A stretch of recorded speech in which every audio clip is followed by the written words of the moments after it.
Welcome, I am the Imperor, and this is Stellaris Learning as we play, the second episode where we play as the Jolians.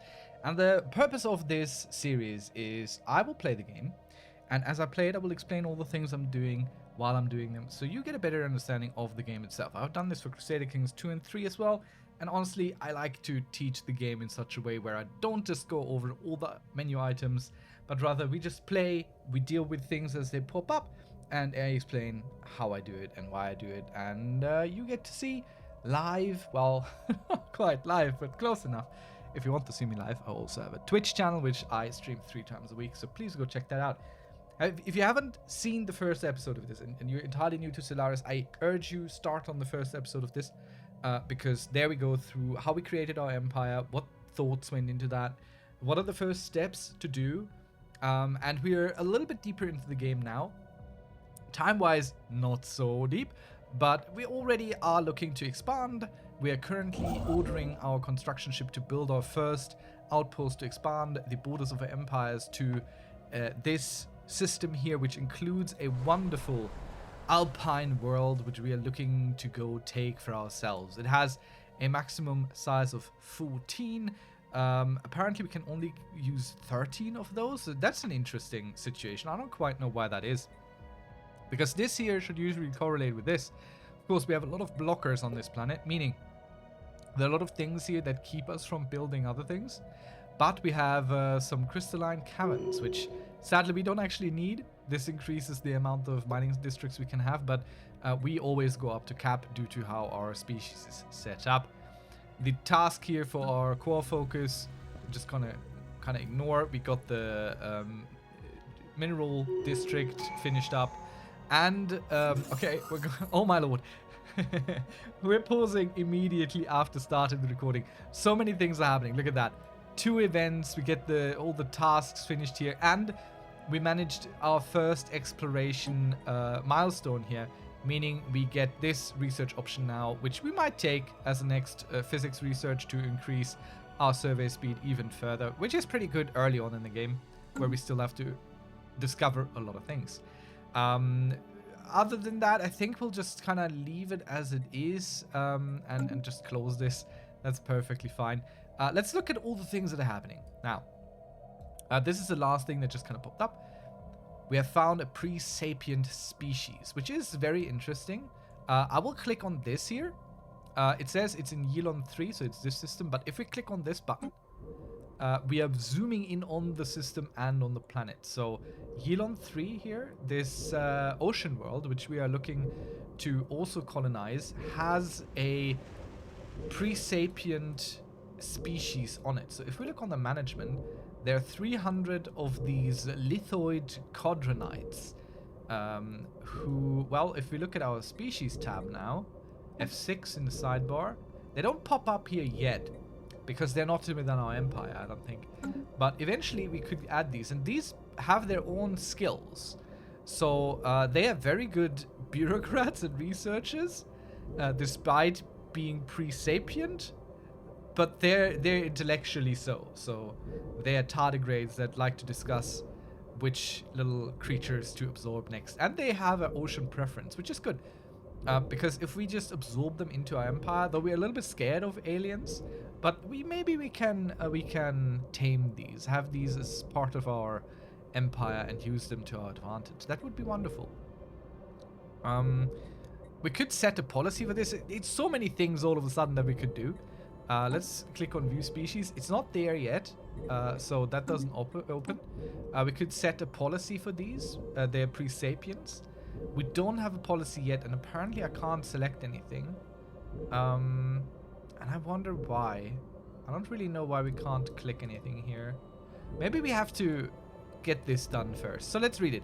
According to our ship, one lithoid species native to Yelon 3 has not only achieved tentative mastery of the planet's vast oceans, but also the small plots of land that dot its surface.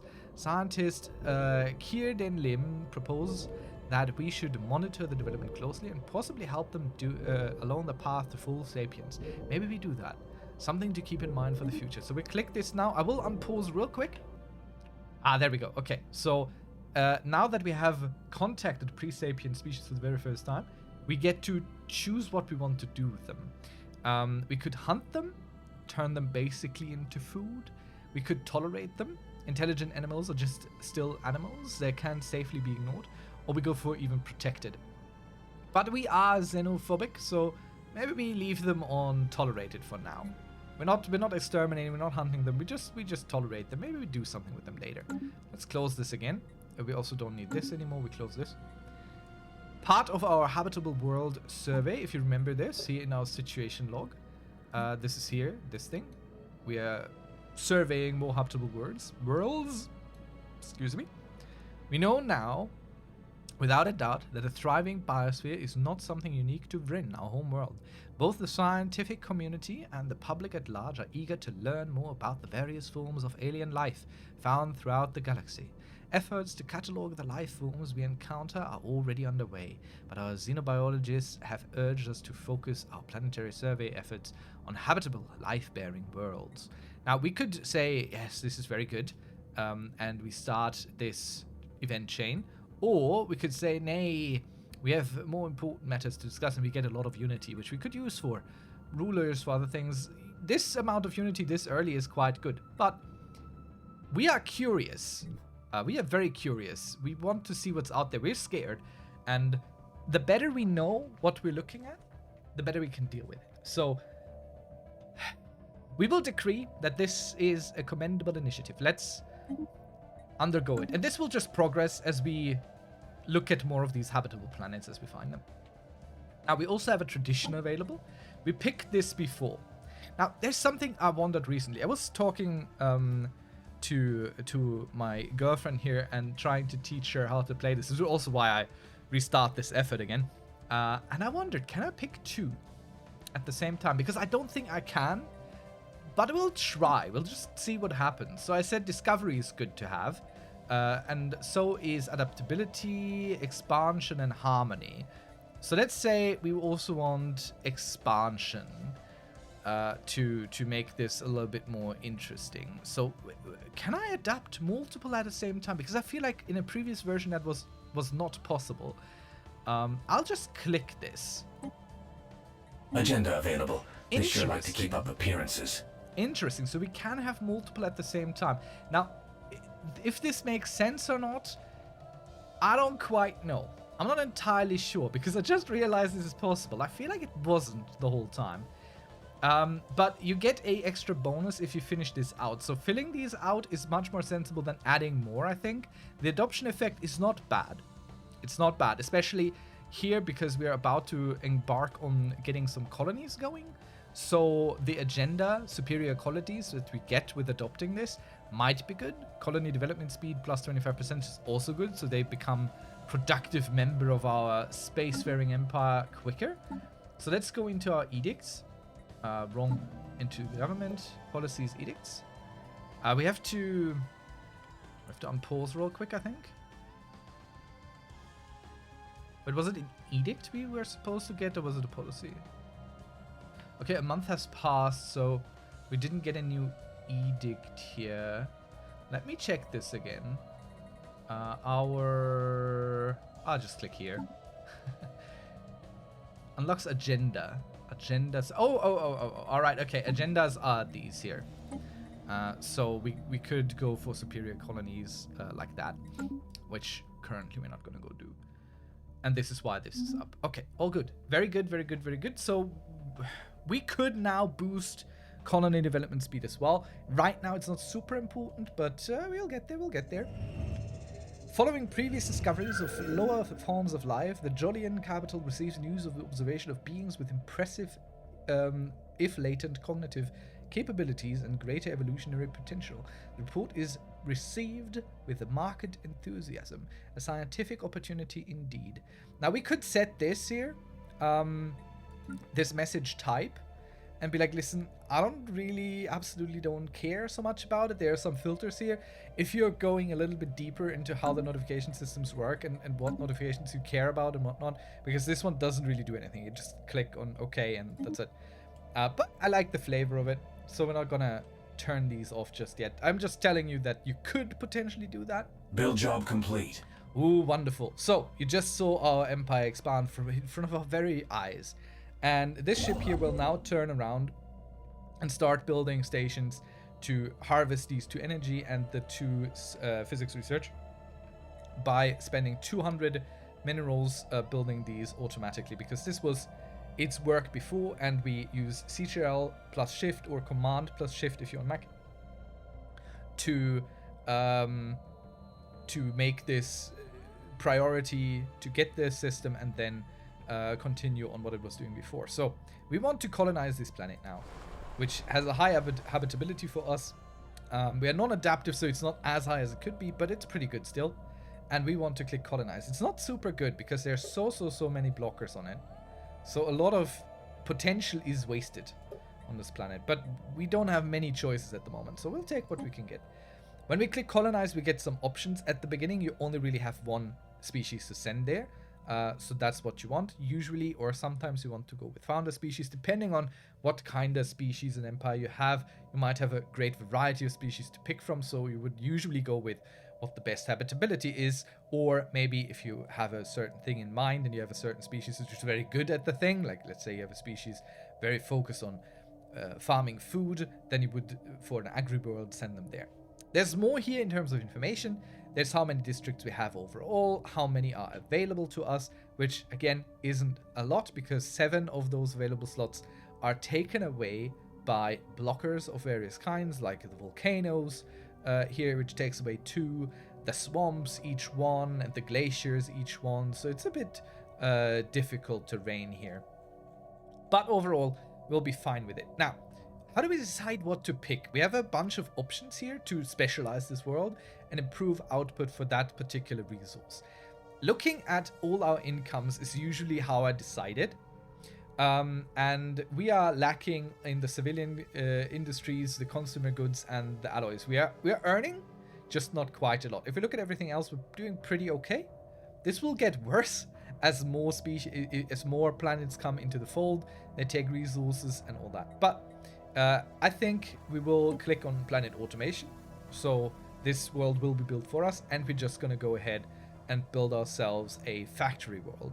This reduces artisan upkeep, and it will focus on building buildings that will generate consumer goods. We could instead go for the industrial world, which is a mix of forge and factory. So it will build both consumer goods and alloys. And I think actually that might be even better. And so this is what we're gonna go do. And we click on colonize down here, which gives us a prompt to name this. Sometimes it helps to give these colonies names like Industrial World 1 or something. Just be a little bit descriptive. For roleplay reasons, I'll just leave it as it is.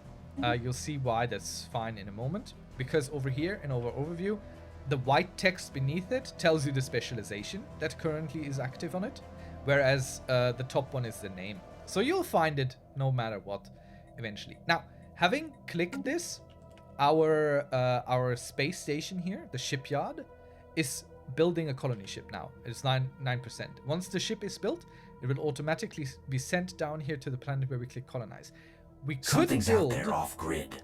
We could build the colony ships manually and send them manually to the planets, but doing it this way, we can immediately set the style, the automation settings and everything.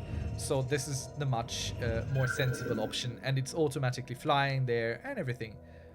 Intelligent life tones with pointed absence reads a popular Newsnet post on Rin.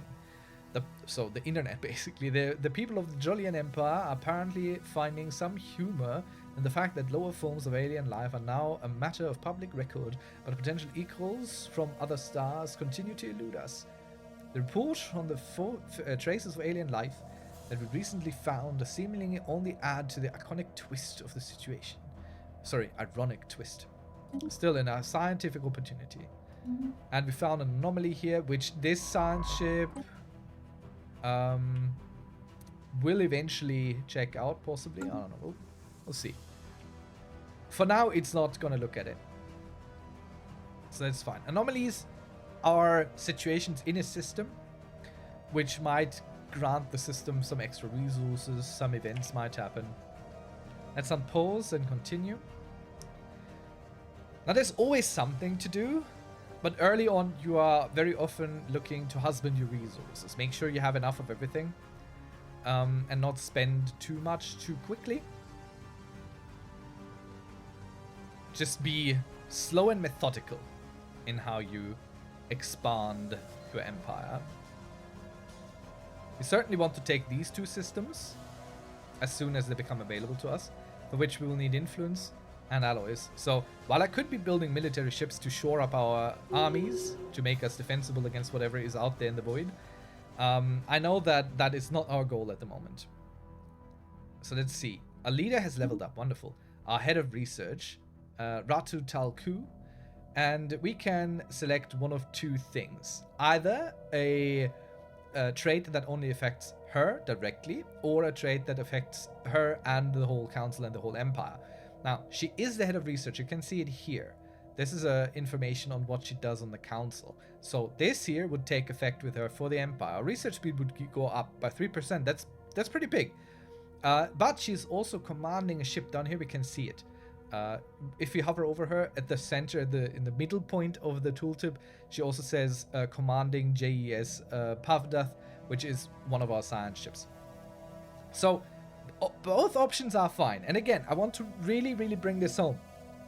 Whichever I pick right now, you could pick the opposite and you would still be fine. It would just take you into a slightly different direction.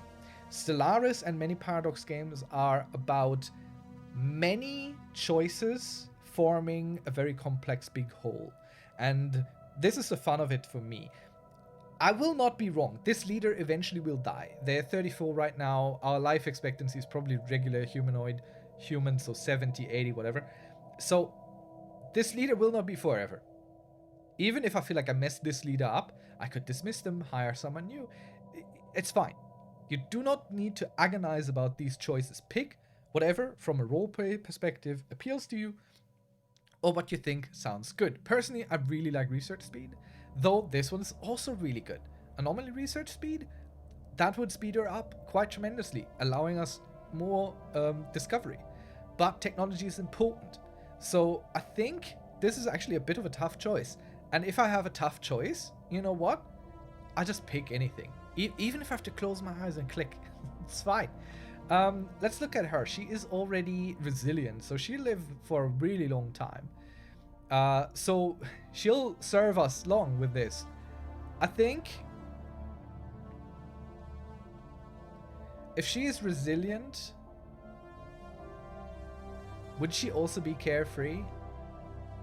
Well, she is on the council, so I think she should have at least one council skill before we improve her personally.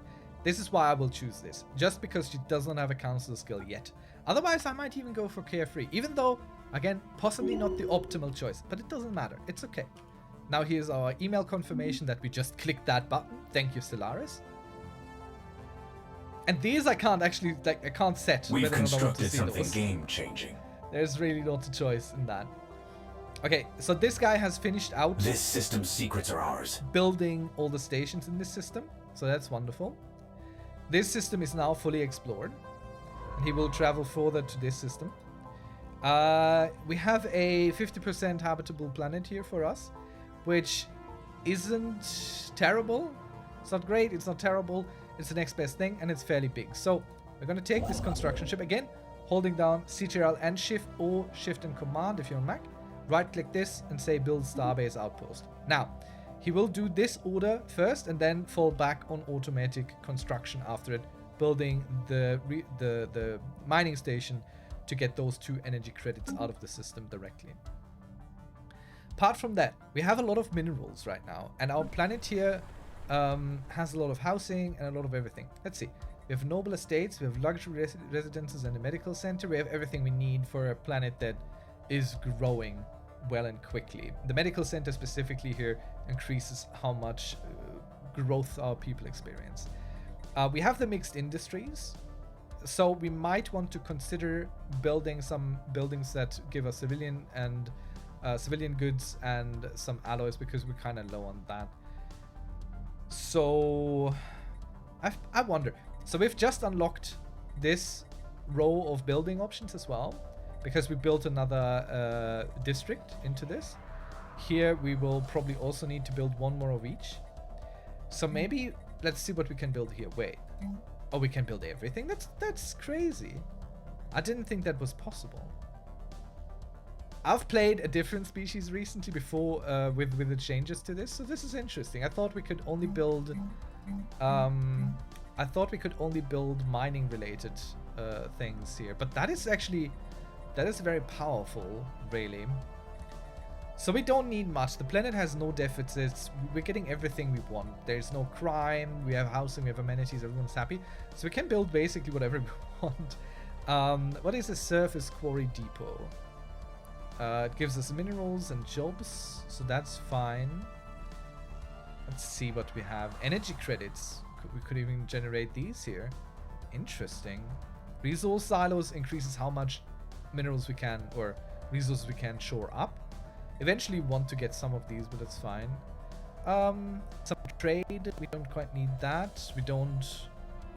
Well, Unity and consumer goods and...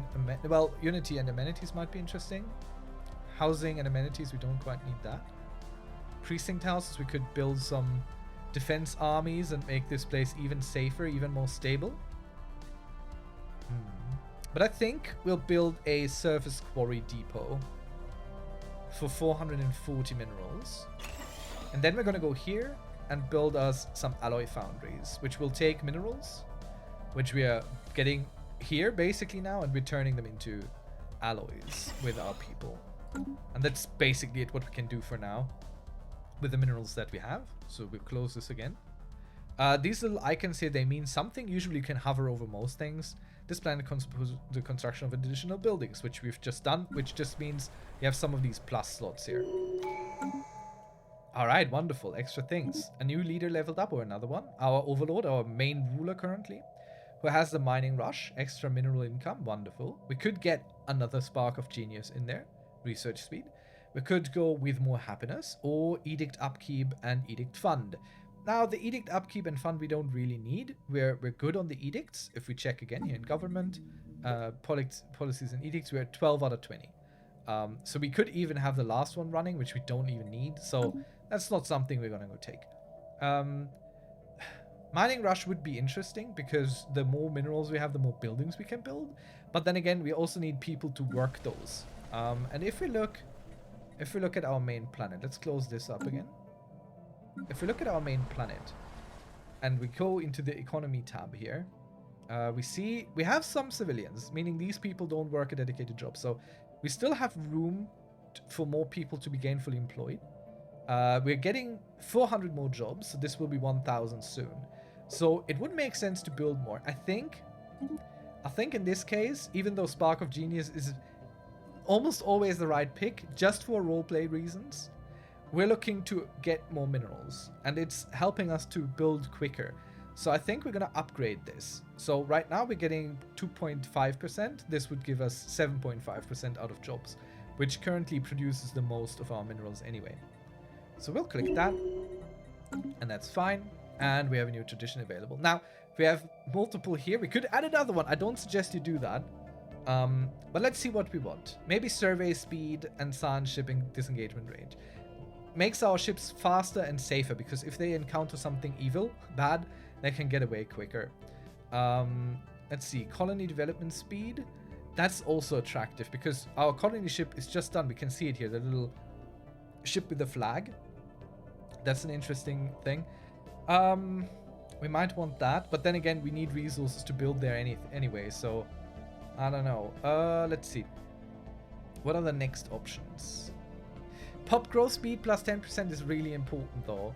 So I think maybe even we're gonna go here and here, just so we pick up the pop growth speed, and then we're gonna focus on discovery.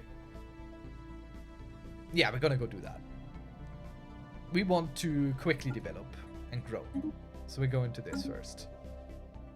I don't suggest you spread your way around there, focus things down, but you can. There are options in this world. You don't have to follow this. It's not a step-by-step guide. That's why I'm explaining my thought processes and the little bit of knowledge I have about this game beyond what I'm directly showing and telling you. Also, enjoy the music. I think the music in Stellaris is fantastic. Some of the best game soundtracks I've ever heard. Wonderful. Another leader got a level. And here's our Minister of Defense. Could be increasing. Ooh, this is interesting for a reason. I will check the other ones too. So this here is the most interesting. Why? Because weapons damage, that's simple. Your military vessels do more damage. Wonderful. But sublight speed plus 15%. That affects not just military ships, but also your science ships. Sublight speed is the speed at which ships transition inside these star systems. So this science ship has to travel from this planet to this, to this, to this, to that, to research it. Alright? So sublight speed is good. If you can get it early, especially, very good. So we're gonna go take that. Moves your fleets quicker inside the systems themselves. That's what sublight speed means. Here's the confirmation email that we just picked that. Thank you, Stellaris. We love some spam. And this ocean world we will also be able to inhabit because of how our species is set up. The system has been cased. Our Alpine preference gives us only plus 20, but we always have at least 50% wherever we want. Booting up a new colony. Wonderful. So, our colony ship managed with surprising grace to maneuver between the massive peaks that so prevalent in the jagged landscape of Near Zutron Prime. It touched down into a sheltered valley that will serve as an ideal first landing site. The ship has been permanently converted into an administrative headquarters to the new settlement, and its reactor core is in the process of being removed so that it may serve as the colony's temporary power source. Hundreds of small tents and prefab shelters have sprung up around the former starship's massive hull as colonists begin to disembark in large numbers. The first Jolian city on an alien world. And we get to make some choices again here, which all have various outcomes, depending on the ethics of our empire. So we could be following the materialistic route. Scientific progress will drive our colony forward, and we would gain some physics research, and materialism will be promoted, so this ethics will get more pops on their side. Right now it doesn't matter much, the ethics and the attraction, so don't worry about it. We could get some consumer goods. Our colony will thrive in peace and harmony. We don't have that many consumer goods, so it would be interesting, but our colony will remain pure and protected. I think this is more in line with what we're feeling. We are scared. We're doing some very tentative steps. Also, we get a lot of minerals, and we're into minerals, so our colony will remain pure and protected. So that gives us a good boost here. Now, the colony, if we click on it, we can't do anything with it just yet. We can't build anything here.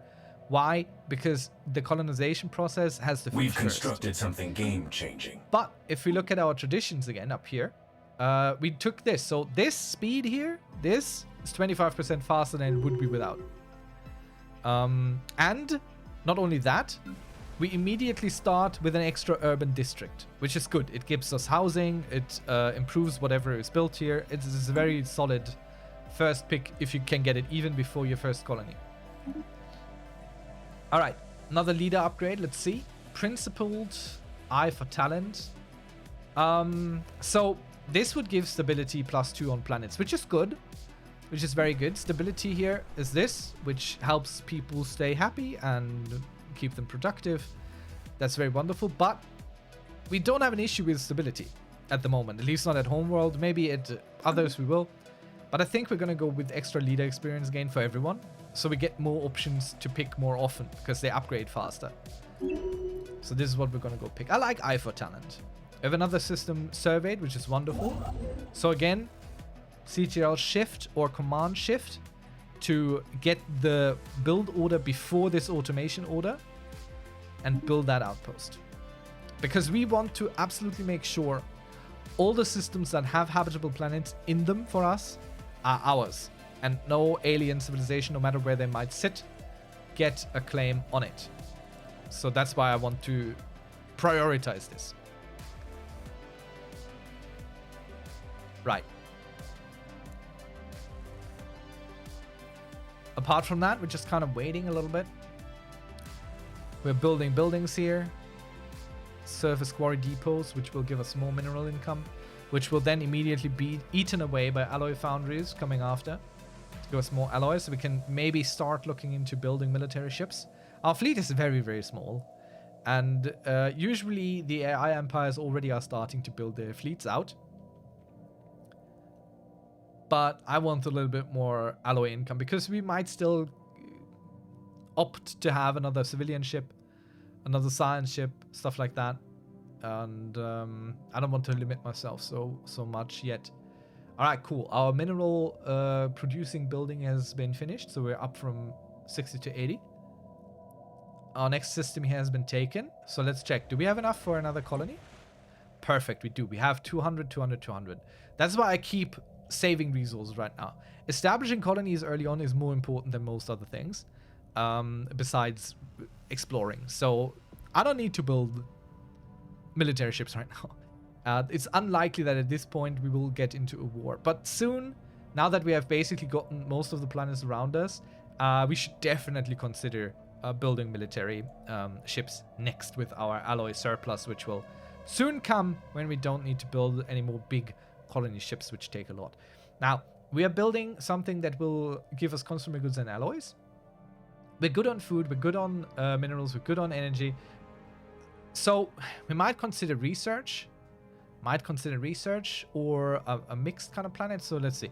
Unification Center would give us unity, which would be good for even more traditions. We could go for a tech world for research, which is also very important.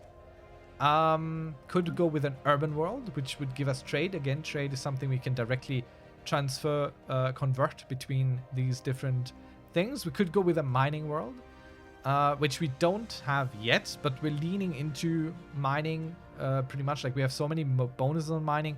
I don't really think we need a dedicated mining world to cover our mineral needs anytime soon or ever. Generator world could be interesting. I'm a little bit torn, really. You don't have to only build what you're specializing the world in. That's a certainty. Like, you could even leave it auto-designated. It will just build something. I don't know. But I feel like maybe... It's a good question. I like traditions. Traditions are very powerful. Are very, very powerful. And we're getting a lot of minerals to go grow and build. So I think we're going to go with the Unification Center. I think we're going to go with that. Eventually we want the tech world, but we're going to go with the Unification Center. We want a lot more unity. So let's go colonize this. There's nothing special about this planet. It doesn't have any extra cool features which would boost something in a specific manner. So let's go. Now, here's a warning. Low habitability, because it's just 50%. And these people will take more in upkeep and resource usage for maintaining this colony. We'll call it Elon Prime. And that's all there's to it. So I think all of our colonies are kind of in progress now. Colony ships are being built. And they should soon arrive. I think. Let's add all this to automation here. Because this one is already automating everything. And I don't really have a need to look at specific systems anymore. Because we got all the specific systems we want. So I'm just leaving them to auto-explore, which is perfectly fine by me. Are we building 2 colony ships? No, we're building 1 colony ship. So I haven't started the colonization process on this yet. I've only started it here. I think. Yeah. So we have this very big planet. We've constructed something game-changing. What do we want this to be? Okay, we still have to save up a little bit longer because I forgot that we have an extra colony here. We have colonized this. We have a ship going for this. So we'll save up a little while longer. That's perfectly fine. Ooh, new tradition. Let's go. So we're gonna go take this pop growth speed plus 10%. That is important because even if we have jobs, even if we build these cool things that do stuff, we need people to actually work those jobs. And while our home planet starts with a good surplus of people, civilians here. New colonies do not. They do not. Takes a while to grow them. So the quicker we get our people going, the better it will be. All right, interesting. New exploration focus done. Log. We have researched our first anomaly. So let's close this. On this system here in this planet, we found some ancient shelters. The planet Lambda Serpentis 2 in the Lambda Serpentis system is a ruined world, apparently a remnant of an empire lost to antiquity. The subterranean structures that were of interest to us are equally ancient and relatively intact. Sonar resonance imaging revealed a complex underground structure, storage rooms, as well as shelters designed to withstand the forces of nature. The destruction of the planet's surface is no doubt a result of cosmic storms, which would align with the existence of the sanctuary. However, the amount of debris is making it hard to investigate any further. An archaeological dig site could tell us more. Ooh, that's cool. So this is part of the precursor, the Initian Traders event chain. Basically, I think usually, or all species get the precursors, where it's like people who came before them, kind of. And this will start it, and it will give us an archaeological dig site in this planet, which is the extra thing we get. Plus we get some research and some minor artifacts. So we'll click on interesting, and now we have this here. Now, an archaeological dig site is something where you send a science ship to dig it out, to find what's in there. And there could be some really good stuff in there. There could be really bad stuff in there. Generally, it's very worthwhile doing them. We don't currently have anyone... Oh, no. All of our science ships are automated to also dig out these. So we don't need to worry about it. Eventually, this will start and will pop up here once it's started. New upgrade for a leader. Could increase anomaly discovery speed, but again... Oh, yeah. This person is not on the council. So this is grayed out, telling us we could take it, but it wouldn't help us because right now the leader is not on the council, so having this wouldn't help us much. Instead, we could go for archaeological because we just got an archaeological site. So if we increase the speed of this by 20%, like so, and we find this particular one, it's her, and we tell her to excavate site, and then afterward continue auto exploration, that would be good because she's good and faster now at archaeological dig sites. Eventually, I forget these things, what my people can do, and I don't micromanage like this and I just let them do it. But right now, 20% is a big difference. Again, confirmation email, thank you. And now this turned green, meaning it is actively being investigated. Our colony is still being built. Our colony ship is also still being built. We're not there yet to build another one, but we're earning 21 alloy yet now because our Empire capital has finished building the alloy foundry.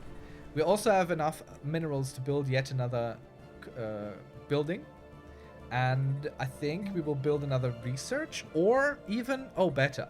We're gonna build this Autocoton monument, which will increase unity per civilians.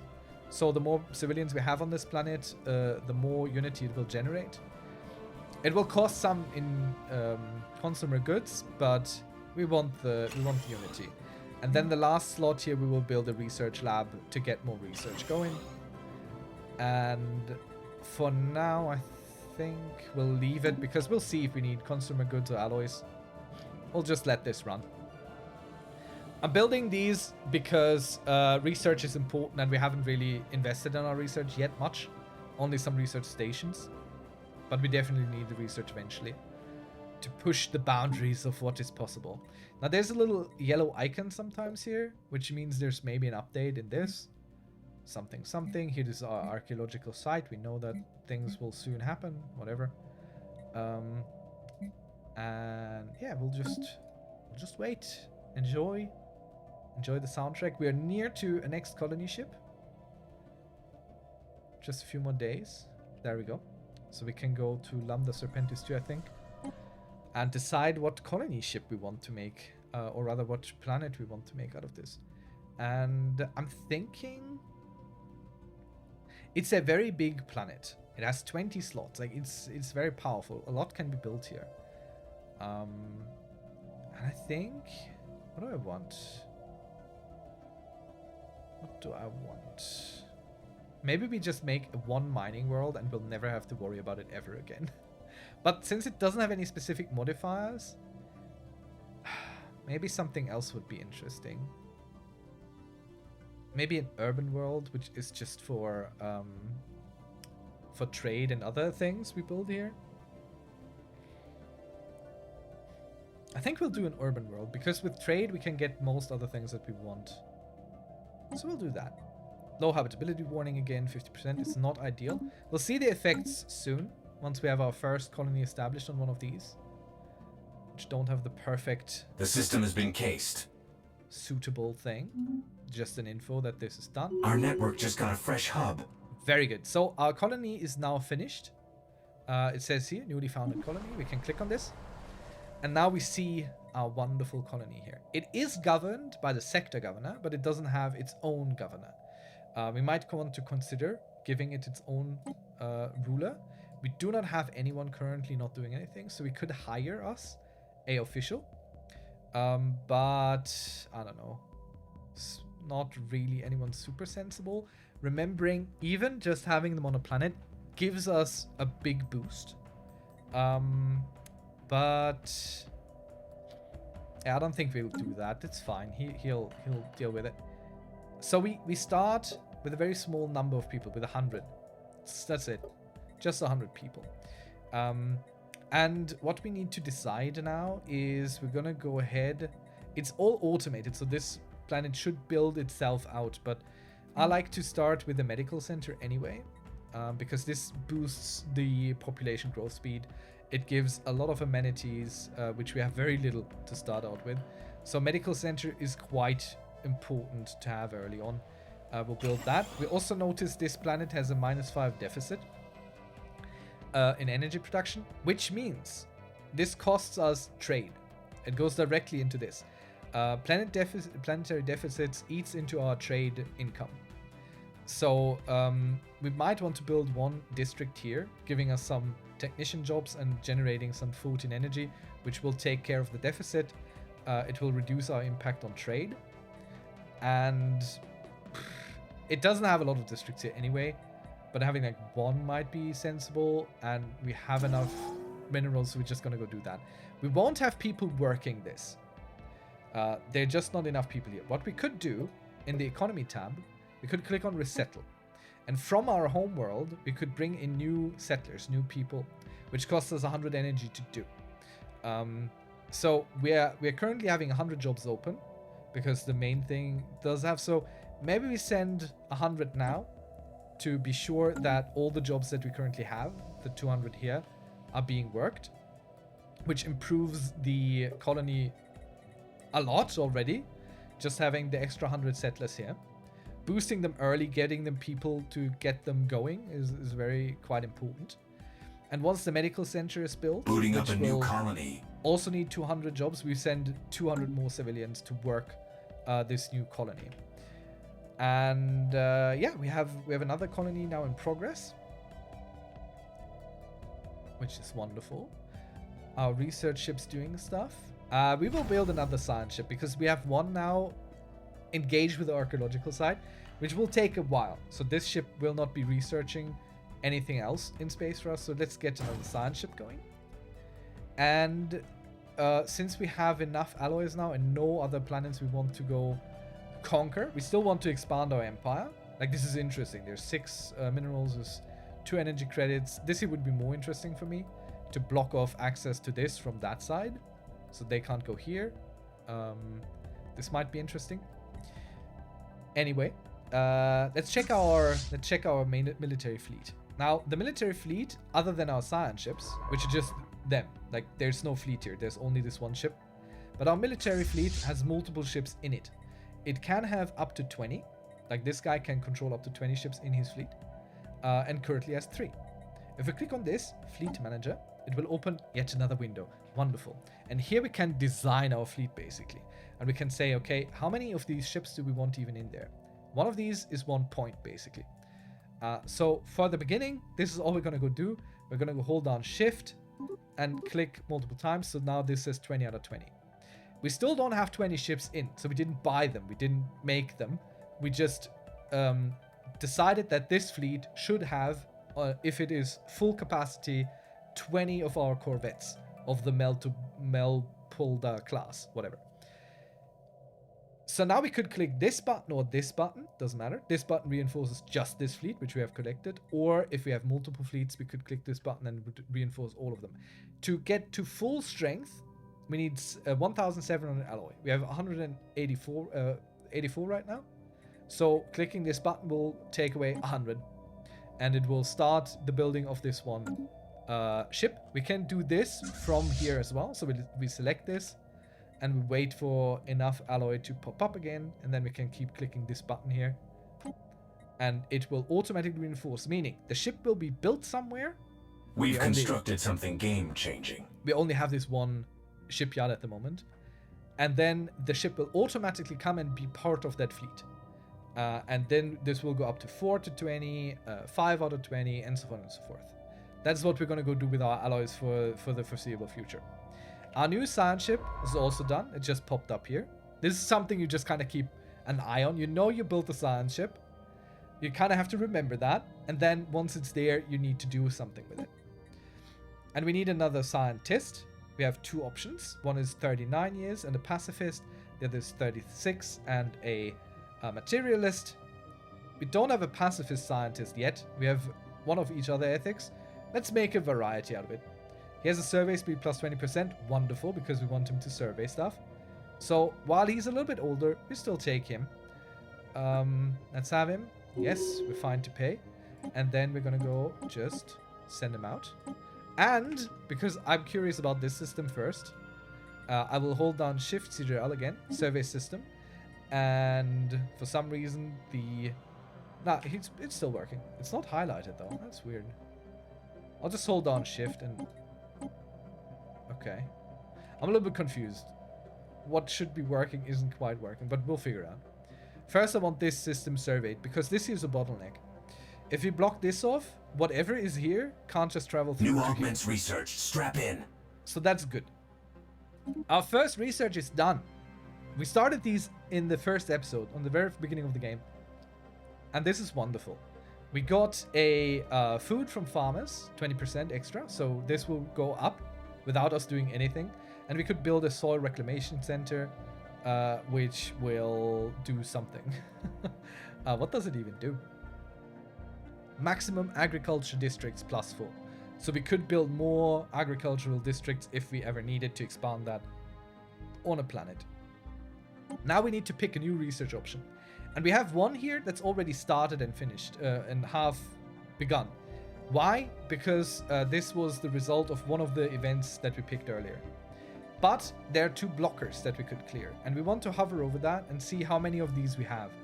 And I would suggest if you have something with 3 blockers in your empire, at least 3 or above 2, take that. They take a while, but it opens up the planet surface for more buildings and more districts.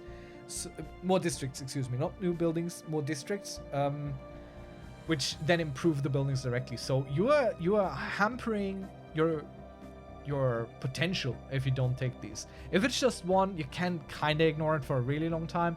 But if it's already 3 or 2, yeah, pick it early. So that's the only reason why I'm picking this right now. It's because we have a lot of blockage on our planets and we would like to be able to take care of it. So this planet here has 70% habitability, 86% stability right now, no crime, people have a lot of amenities, everyone is kind of fine here. Let's see, this is an anomaly I think that was discovered. Latest sensor readings from something system, the star pulsating regularly, but then the crew of our ship arrived on the site, there was no evidence. Interesting. While most of the crew, we are... Alright, I don't read all the text all the time. I suggest you do, because they're interesting and fun, but I tend to, at this point, just kind of look at what options we have. New special project, which we could spend time on pulsating stars, or we say it was a malfunction and get a lot of unity. Now, we are scared. Roleplay option, we're scared. We are not just going to ignore potentially pulsating stars. Like, that's weird. We want to know what the hell that is. It's kind of scary. New So job in the situation let's figure log. it out. We close this, and the situation log again we check out. And there's the pulsating star. Now, this is says 01 science ship in orbit. And there's none. So if we look at this, we see up here, pulsating stars. This is where we need to go, and it would take us 60 days to do. Eventually a science ship will reach and do that. So I'm not going to send anyone specifically there. We just leave it as it is. Someone will take care of it. Send our science ship here. We learn more about this. If we take our ship in and research into this and that, and we take this planet, we would cut off all these from anyone else. So these would be safe for us to take. No matter what is there, sometimes it just makes sense to stake your claim, block off enemies. We have... oh, interesting. Okay. So there are special resources, strategic resources. These are our baselines, which you've heard about. Energy, minerals, food, consumer goods, alloys, trade. Strategic resources are something extra, which we will need later. And there will be deposits of these throughout the universe. And we have found a deposit for exotic gases here over in Turbik. That's all it means. We can't do anything with it yet. It's like kind of grayed out because we don't have the technology to harvest it. But that makes it even more interesting as a system for us to expand toward, because strategic resources will be pretty important for higher level components, for better buildings, all that kind of stuff. We found a mummified pilot of a single individual. The vessel, the being is dressed what appears to be a flight suit. Oh dear, tragic fate. We get some side research out of that encounter. So there were spacefaring creatures before us. Interesting. Very interesting indeed. Let's continue building out our military fleet here. We click this and 2 ships will now be built because we have 200 alloys to spend. Now the more ships we build, the higher their upkeep. Their upkeep is both alloys.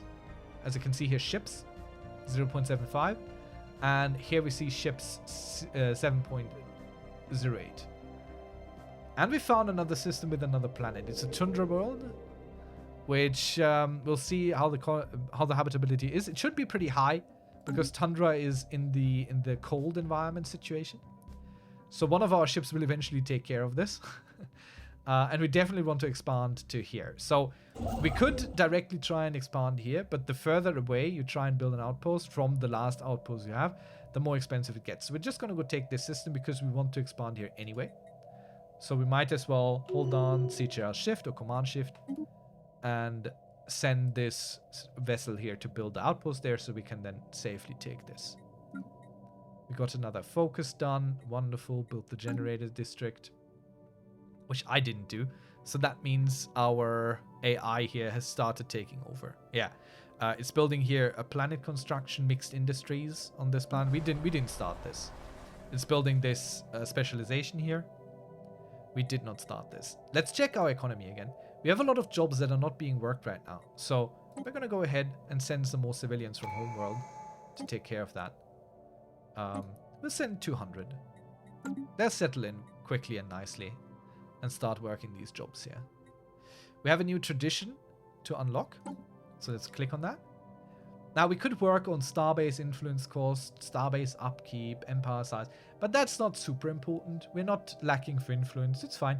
So instead we're gonna go for survey, speed, and all these things here over there. Let's lean into discovery now. It makes sense now, really important, it makes sense to finish these out, because once you reach 5 out of 5, you get to pick an ascension perk, which are similar to these permanent bonuses that are very powerful. So you will want ascension perks as well. Not just dawdle around like I'm doing. Usually I don't even pick multiple at the same time. I just concentrate on one, finish it out, and then get me that bonus. What the hell is this? Revolting pests. Our colonists on Nizatron Prime have encountered a species of fauna native to the planet with rather unique method of gathering its food. Though initially shy, these creatures have since become accustomed to our presence, and with their friendly nature, they have even become popular among our more immature Jolians. While posing no direct danger, they have evolved defense mechanisms that happen to also serve as their primary method of food acquisition.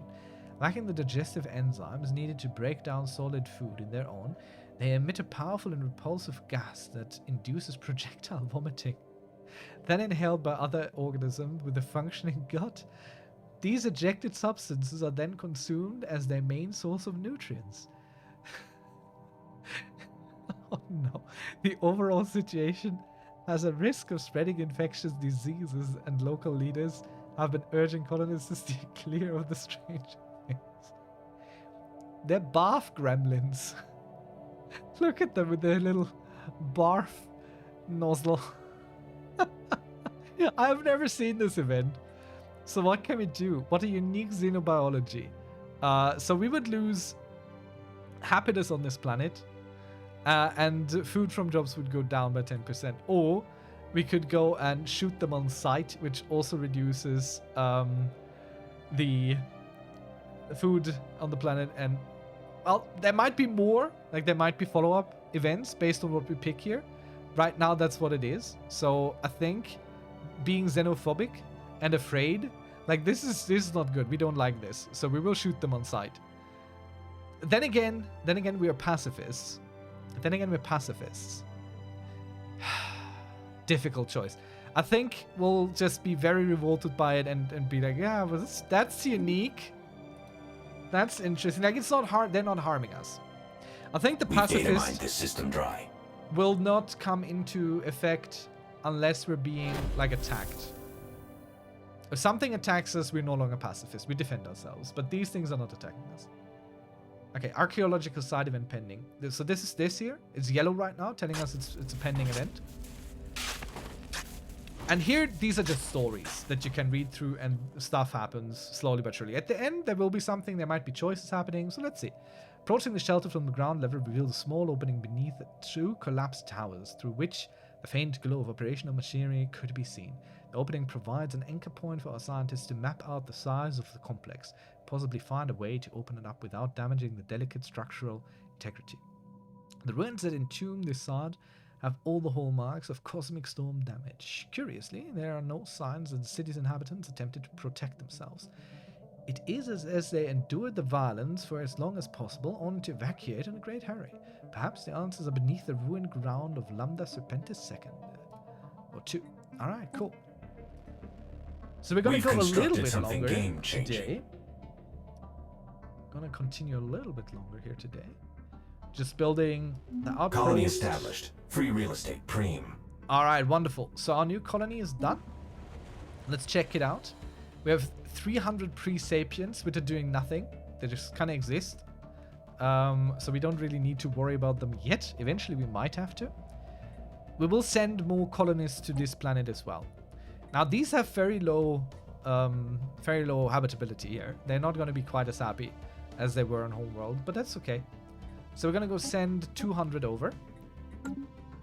And we're going to also go ahead and build the medical center. If I can find it. There. That's like the one thing we do manually here. Everything else we just leave it to them. Alright, okay. So we could also build some more stuff here. We're lacking on consumer goods. We have one planet here that is built for that, so I'm hoping this will take care of it. But I'm kind of inclined to build civilians industries here to offset this. Like, one is a little bit too low, so let's go with that. Let's build the civilian industries here. And maybe also build another one of these to get more minerals pumping. So we can build all the other planets. Trace complete, we got him. Special project. Time for some new chrome. Star crazy. The crew of the has been made unfortunate discovery. Just as expected, the pulsating pattern we observed from the planet was due to a sensory malfunction in this person's head. This person's behavior has turned erratic. She suffers delusions about the star's broadcasting coded warnings about a coming apocalypse, and of having been appointed protector of the realm. The crew believes she herself manipulated the ship's sensory data during such a psychotic spell. Oh dear. So we could relieve them, or we could tell them good luck and let them go on their journey. Now, we are a people of great heroes. So, however small chance there is that this scientist is onto something here, I think we'll give her good luck and best wishes and well wishes. Maybe she will become a great hero or a tragic figure in our history. Now, the problem with this is the scientist now left the ship, so we need to hire someone new. We have one more option, so this man it will be, and we will send him back to go do everything automatically. And our head of research was the person we just lost there, and we could pick anyone here, and it doesn't really quite matter because none of these have a government skill yet, but we'll just pick this guy here because he's the youngest, so he will serve the longest, hopefully giving us the greatest chance of new things. We have finished our frigate research. Wonderful. We might look at our fleet composition in a moment. Let's pick the next thing. So we could get better weapons. A coil gun is a component, meaning it goes into a ship. We have speed, build speed, and cost for the 2 ship types we know, which is important because that's all the ships we're building at the moment. Or we could get strike craft, which are little small ships you can launch out of other ships, but I don't think our ships are big enough to facilitate that yet. Plus, they take longer than this. So we're gonna go with the standardized patterns, making our ships cheaper and faster to build. Because, as I said, we want to build ships. Now, let's go back in the fleet manager. Go into this. Reduce this a little bit. We will only want 10 corvettes. And I want to add ship. And instead, I want 10 frigates and 10 corvettes. So now, this will build up until we have 10 corvettes and 10 frigates. So we have a bit of a mix in our fleet, making it potentially more powerful. Like you can see, the maximum firepower between these two, the frigates are much more powerful than our corvettes, but they have different roles. So it's good to have a mix, and we'll leave it at a mix, and we'll just click the reinforce, and it'll do that. We have acquired the leader. Thank you for the confirmation. We know this. And this system's secrets are ours. Okay, so we want to expand into this system next, but this here is an interesting system to take because it blocks off access to all this from here. And we don't know yet where any other civilization is. So I'm wondering if it makes sense to build the station there real quick and then turn back here. I think it might make sense. Oh yeah, it makes sense. Okay, a follow-up event on our disgusting little creatures. Ridding Nizatron Prime of the revolting pests has proven difficult. Younger members of the colony continue to play with their animals despite official warnings. As a result of this, our stomach proteins have become their preferred source of food. Wonderful. Our colony has become a much easier target than the rest of the planetary fauna, who know to avoid their foul gases. These creatures have adapted further to our presence and have been witnessed employing ambush tactics against any lone colonists wandering around after a meal. Unbelievably, there are some benefits to this situation. Our scientists have discovered the emetic fuels emitted by the creatures contain valuable exotic gas particles, which could be harvested by domesticating the beasts and keeping them in quarantine facilities. The majority of the colony, however, have proposed that we simply eradicate them. So we could try and wrangle them up, or enough is enough, and shoot them on sight. Now, again, we're pacifists. We'll try the pacifist route first.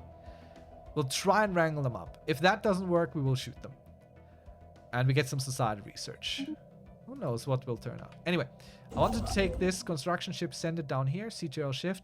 We don't have the alloy yet, so we have to save up for a moment. Because there's yet another system with a planet in it. So protecting that over on this side would make sense. But then again, it's an alpine world. It's an important one. Like, this is an important planet. Doesn't really matter. We'll take this. Because we need to take either this system or that system to get here. Because it's either which way is one jump away. So we'll take this system, blocking off access from whatever might be here toward this direction. And then we can take this system and later this. It's all good. In vivo. Xeno researchers in Geelon Prime has published an open letter demanding that the local legislation restricting experiments on near-sapient aliens species be relaxed. They make a convincing case for the scientific benefits and warn that the output of the entire scientific community on Geelon Prime will suffer unless the laws are revised. The ethics of it all remain questionable. Ethics? We have little for the fate of lesser beings. So we could become... okay. Interesting. This is a big choice, actually. It's kind of innocuous. It's not jumping at you and telling you, hello, this is a big choice. So let's look at our empire again. We started as xenophobic, giving us minus 20% starbase influence cost and pop growth or assembly speed plus 10%, which is very good for us. Now, if we pick this, we go to the fanatic level of it, which means I think both bonuses are doubled, which is pretty damn big, without us having to spend any points or anything. No reforms, nothing. So that's pretty crazy. We could ignore the pompous point dexters, and that will decrease the side research there. That's not much of a problem. But I think we are already xenophobic. We just encountered creatures which are making us throw up to eat our discharge. I think we're kind of weary. I think we dislike other beings ever more. So I think we'll take this. Wait, just so we're clear, it says it shifts its ethic towards that. I don't know if that means it immediately changes it. I don't know that. Or if we get closer to it. We'll click and we'll find out. Nope, it shifted it. So that also means we lost the materialistic. So now we're pacifist xenophobes. We hate everything, but we're trying to be nice about it. I love this. I love this. So the story evolves, see? This is what I'm trying to make clear. Stellaris is not necessarily a game about building your empire and whatnot. It's about the story you experience, the choices you make based on the things that happen to you in your current playthrough. This is why this is one of those games with a lot of emergent gameplay. Things just happen, and they shape where you go, they shape what you think, they shape how you approach space and everything. And I love this. We didn't start out like this. We did not start out like this. But we are here now. We are here now. So this is what it is. And this is what it will be for tonight. I hope you enjoyed this. If you did, leave a like, leave a subscription. And see you on the next one.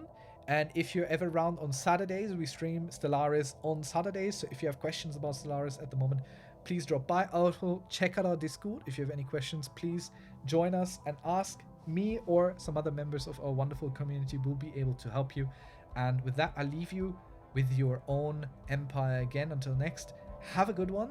Thank you so much for watching, and I'll see you then. Bye bye.